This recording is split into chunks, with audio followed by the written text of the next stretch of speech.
Guys, nasa Starbucks kami ngayon. Kape, madaling araw. Kasama ko si Sir Ryan, yung top 1. Siyempre si Prof. Bob, ating mga generals. Kaya dyan, oh. Yan, din Margie, si Gre. Kala ko si Mami Ruby, parang si Mami Ruby na si Gre, oh. Just me. Bukaren, kaway. At siyempre si Pogi, si Lowy. Yan. Si Queen Genevieve, Boss Nolan.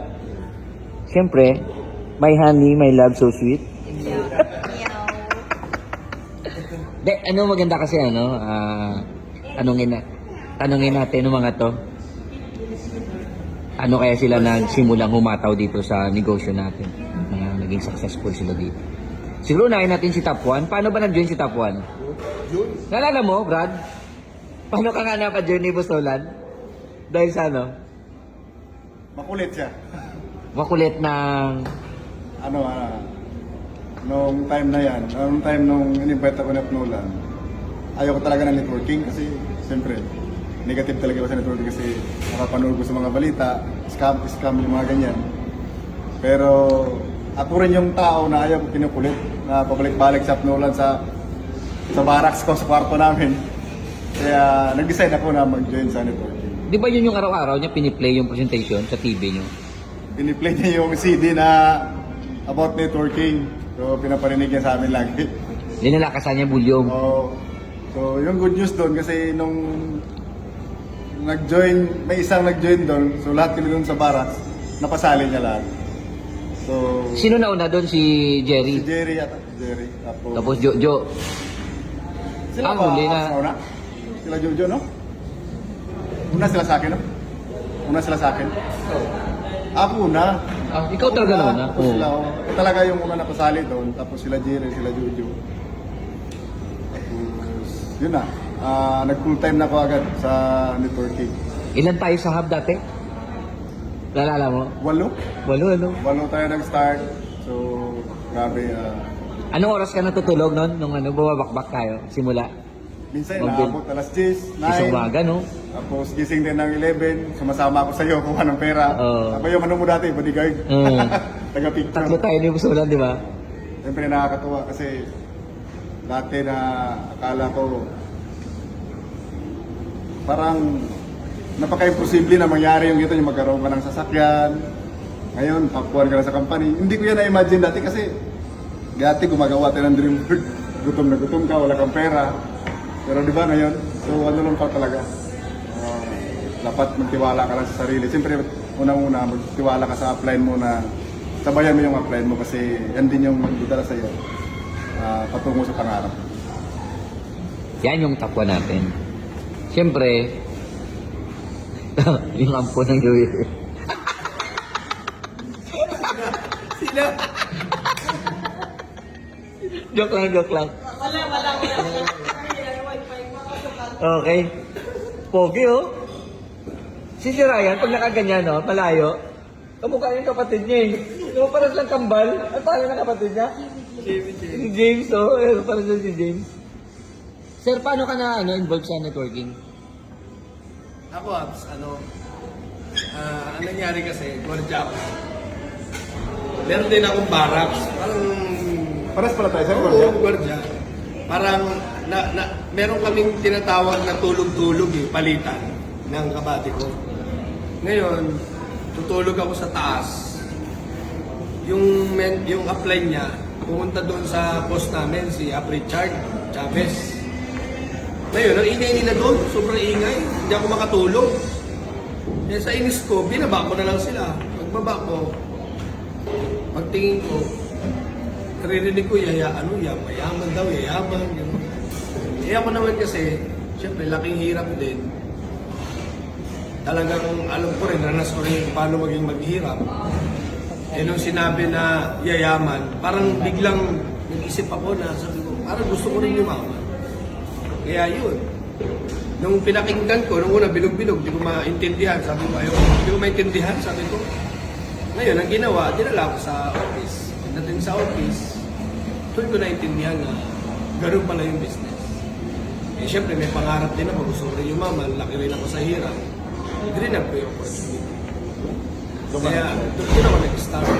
Kaya nung pag-start ko, nung nakita ko talaga yung magandang kitaan, yung business, na habang kumikita ka, meron ka rin matutulungan, doon ako nag-decide mag-resign. Ano lang, almost 1 year ko lang pinart-time. Tapos nag-resign. Ano ka? Dati sikyo? Dating security guard. Pero nung nag-network na ako, apps, hindi na ako masaya sa pag-duty ko. Parang pagod na ako. Minsan nag-absent na ako, bahala na lang ako. Mahaba ba ba tuta mo dati? Hawak? Oo, mahaba yun. Ganun kahaba.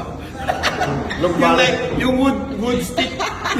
Yung wood stick. Oo. Kaya yun, nag-resign ako.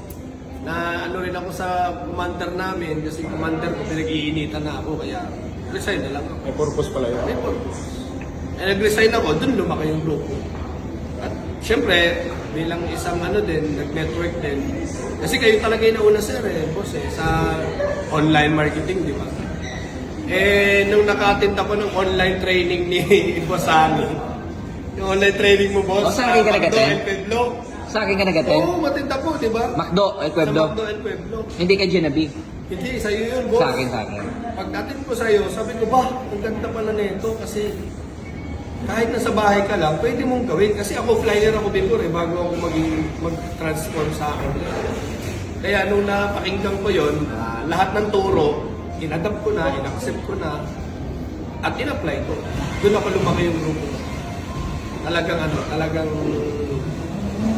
sa online, nandun talaga yung malaking production, malaking pera.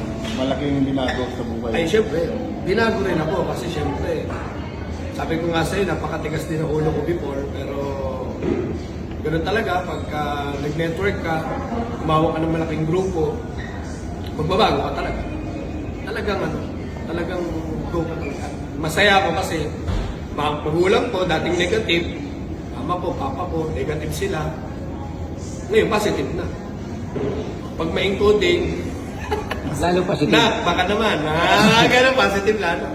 Yung kapatid ko rin na medyo naligaw din ng lantas, dito rin sa... Nadala mo rin? Nadala ko rin dito. Wala. Mataw lang ako nung umataw, binigay ko yung best ko. Tsaka ako boss, pagdating sa network, ano talaga, pag gumupo ako sa computer ko, dati na nag-umpisa talaga ako. Hanggang ngayon naman, talagang hindi ako pumapayag na wala akong makakausap. Hindi ako nakakatulog or hindi ako nakakatulog ng maayos kapag wala akong close deal. Pag walang nangyayari, walang production sa group. Kaya gigil din talaga.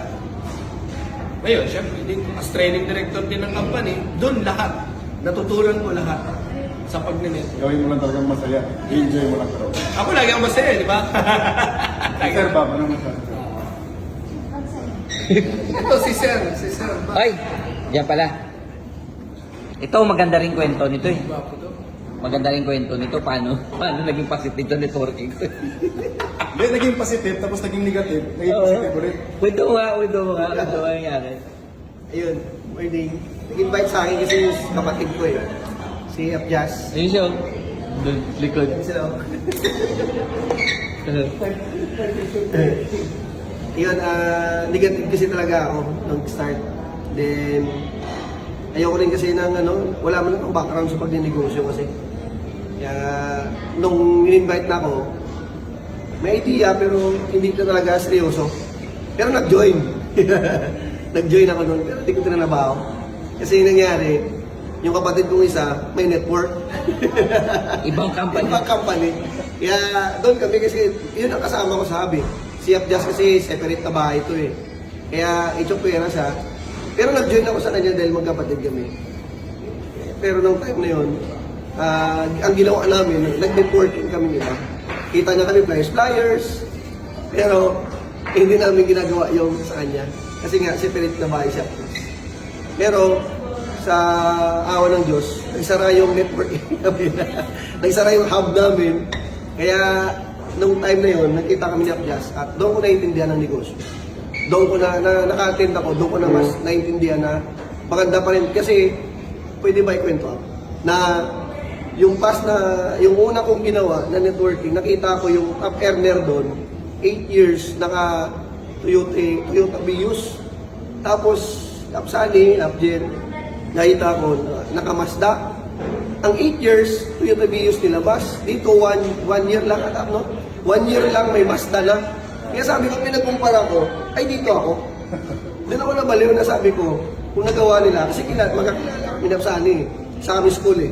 Kaya sabi ko, nagawa nila, sabi ko, kaya ko rin. Kaya nung time na yun, after 4 years, naglabas din ako ng first half.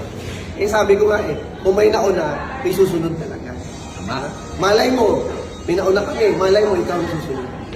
Tips mo sa mga haber natin ngayon. Yun, sa mga haber, syempre, kailangan mo talaga sipag. Walang sikreto talaga, matindi sipag talaga. Kasi ako naalala ko nung nag-start ako dito, ang backup accounts ko talaga nun, umabot talaga na 90. Walang biro. 90 backup accounts. Tapos, ako yung Ibig sabihin mo, marami kang Facebook account. yes, marami akong Facebook accounts na pinapagana. No? Tapos, natutulog ako. Ako yung huling natutulog at ako yung unang nagigising talaga sa amo. Maalala ko yung hapon ko yun. At least 2 to 3 hours talaga. Hindi ako pumapayag na wala man akong close deal, wala man akong reserve. Hindi ako pumapayag na wala akong kausap na yun. Mas okay sa akin na may kausap ako kasi possible magkakaroon ako ng reserve. Pero ang goal ko talaga everyday, 1 reserve talaga. Hindi man ako naka-reserve ngayon, I see to it na next day, magkaka-reserve talaga ako. Yun yung pinaparo sa ako yung sarili ko na alas 10 na ako ng umaga, hindi pa rin ako tutulog kasi nga, kailangan ko mag-reserve. Yun talaga tumatakbo sa isip ko noon. Kaya nangyari talaga lumaki yung network. Dahil seryoso ako, yung sa baba ako naging seryoso din. Kaya ako nagkasasakyan, left and right ko nagsasakyan, yung baba namin nagkaroon din ng mga sasakyan. Yun. Yan. Ay, doon na sila. Hindi natin may interview. Nagpipicture na sila. Umakas na sila. Ibang video sa kanila kasi mahaba na eh.